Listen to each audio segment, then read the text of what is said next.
Assalamualaikum warahmatullahi wabarakatuh. Saya Evanurul Afifah dari kelas 1 MPIC dengan nomor NIM 2017-40-11-42 akan menjelaskan hadis tentang Islam, iman, dan ihsan yang diriwayatkan oleh Umar bin Khattab. Video ini dibuat dengan tujuan untuk memenuhi tugas akhir mata kuliah Metodologi Studi Islam dengan dosen pengampu Bapak Ishak Suryonugroho MSI. Bismillahirrahmanirrahim. An Umar bin Khattab qala bainama nahnu inda Rasulillahi sallallahu alaihi wasallam. Dzata yaumi id tala'a alaina rajulun syadidu bayadis sayab syadidu sawadis sya'ri la yura alaihi atharus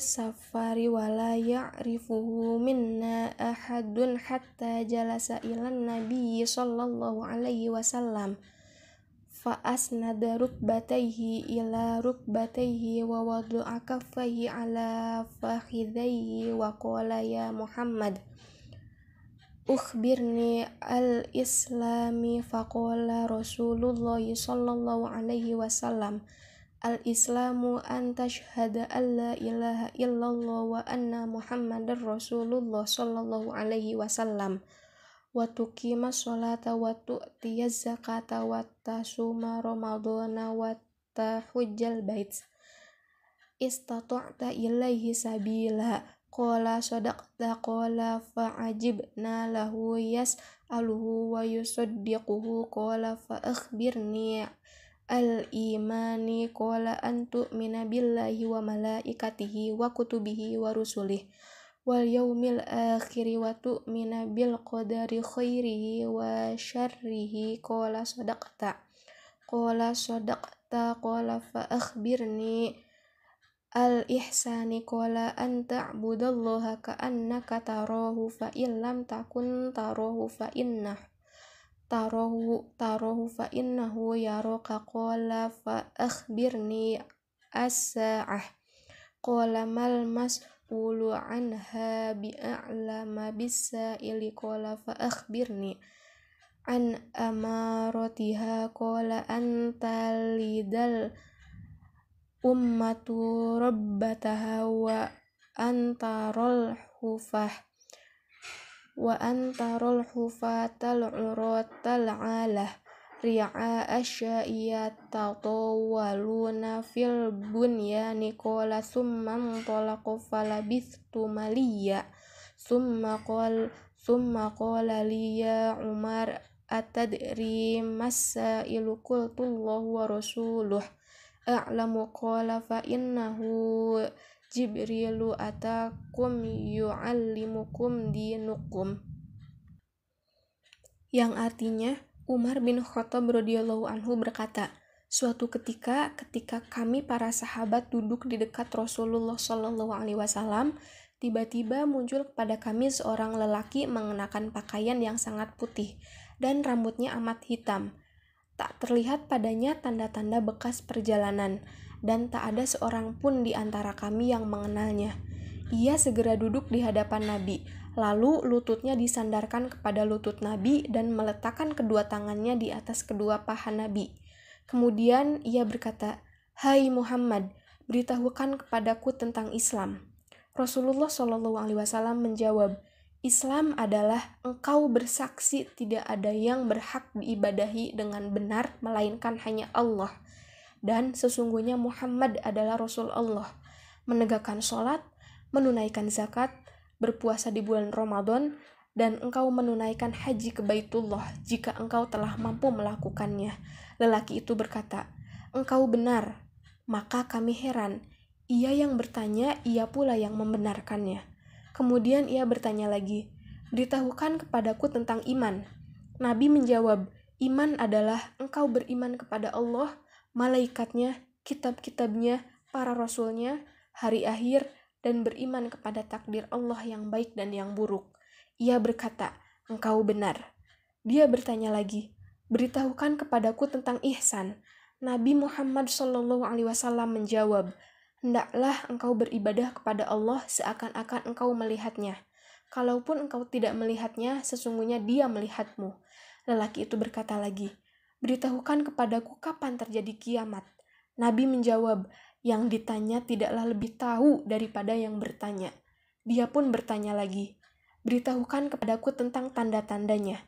Nabi menjawab, jika seorang budak wanita telah melahirkan tuannya, jika engkau melihat orang yang bertelanjang kaki tanpa memakai baju, serta pengembala kambing telah saling berlomba dalam mendirikan bangunan megah yang menjulang tinggi. Kemudian lelaki tersebut segera pergi. Aku pun terdiam, sehingga Nabi bertanya kepadaku, wahai Umar, tahukah engkau siapa yang bertanya tadi? Aku menjawab, Allah dan Rasulnya lebih mengetahui. Beliau bersabda, Dia adalah Jibril yang mengajarkan kalian tentang agama kalian. Hadis riwayat Muslim. Urgensi hadis menurut Qadhi Iyad berkata, hadis ini mencakup penjelasan semua amal ibadah yang zahir maupun batin, di antaranya ikatan iman, perbuatan anggota badan, keikhlasan, menjaga diri dari perusak-perusak amal, bahkan ilmu-ilmu syariat semuanya kembali kepada hadis ini dan merupakan pecahannya. Beliau melanjutkan, atas dasar hadis ini dan ketiga macamnya, aku menulis kitab yang aku namakan Al-Maqasid Al-Hisan Fima Yalzamul Insan, karena tidak menyimpang dari yang wajib, sunnah, anjuran, peringatan, makruh dari ketiga macamnya. Wallahu alam. Sarah Sahih Muslim. Lalu menurut Imam Nawawi berkata, ketahuilah bahwa hadis ini menghimpun berbagai macam ilmu, pengetahuan, adab, dan kelemah lembutan. Bahkan hadis ini merupakan pokok Islam seperti yang kami riwayatkan dari Qadhi Iyad. Lalu Imam Al-Qurtubi berkata, hadis ini layak disebut sebagai ummus sunnah atau induk hadis karena mengandung ilmu hadis. Lalu Ibnu Daqiq Al-Aid berkata bahwa hadis ini seakan menjadi induk bagi sunnah, sebagaimana Al-Fatihah dinamakan Ummul Quran, karena ia mencakup seluruh nilai-nilai yang ada di dalam Quran. Yang terakhir Ibnu Rajab, ia berkata bahwa ini merupakan hadis yang agung, mencakup semua penjelasan agama. Karenanya Nabi SAW berkata di akhir hadis, ia adalah Jibril yang datang untuk mengajarkan tentang agama kalian, setelah menjelaskan kedudukan Islam, kedudukan iman, dan kedudukan ihsan, dan menjadikan semua itu adalah agama. Lalu kandungan hadis Jibril. Dari penjelasan tentang urgensi hadis ini, kita dapat mengambil faidah di antaranya. 1. Menunjukkan tentang pentingnya majelis ilmu. Karena itu, setiap ulama dianjurkan mengadakan majelis ilmu yang ditentukan waktunya, setiap sepekan sekali atau 2 kali, supaya mereka tidak bosan. Yang kedua, memperbaiki pakaian dan penampilan. Yang ketiga, mengetahui tentang definisi Islam. Islam adalah agama yang dilandaskan atas 5 dasar, yaitu mengucapkan 2 kalimat syahadat, menunaikan sholat wajib pada waktunya dengan memenuhi syarat rukun dan memperhatikan adab dan hal-hal yang sunnah. 3. Mengeluarkan zakat, puasa pada bulan Ramadan, serta haji sekali seumur hidup bagi yang mampu, mempunyai biaya untuk pergi ke tanah suci, dan mampu memenuhi kebutuhan keluarga yang ditinggalkan. Yang keempat, definisi iman. Iman adalah yaitu pengakuan dan pembenaran. Demikian penjelasan yang dapat saya sampaikan. Apabila terdapat banyak kesalahan, mohon maaf. Wabillahi taufiq wal hidayah. Wassalamualaikum warahmatullahi wabarakatuh.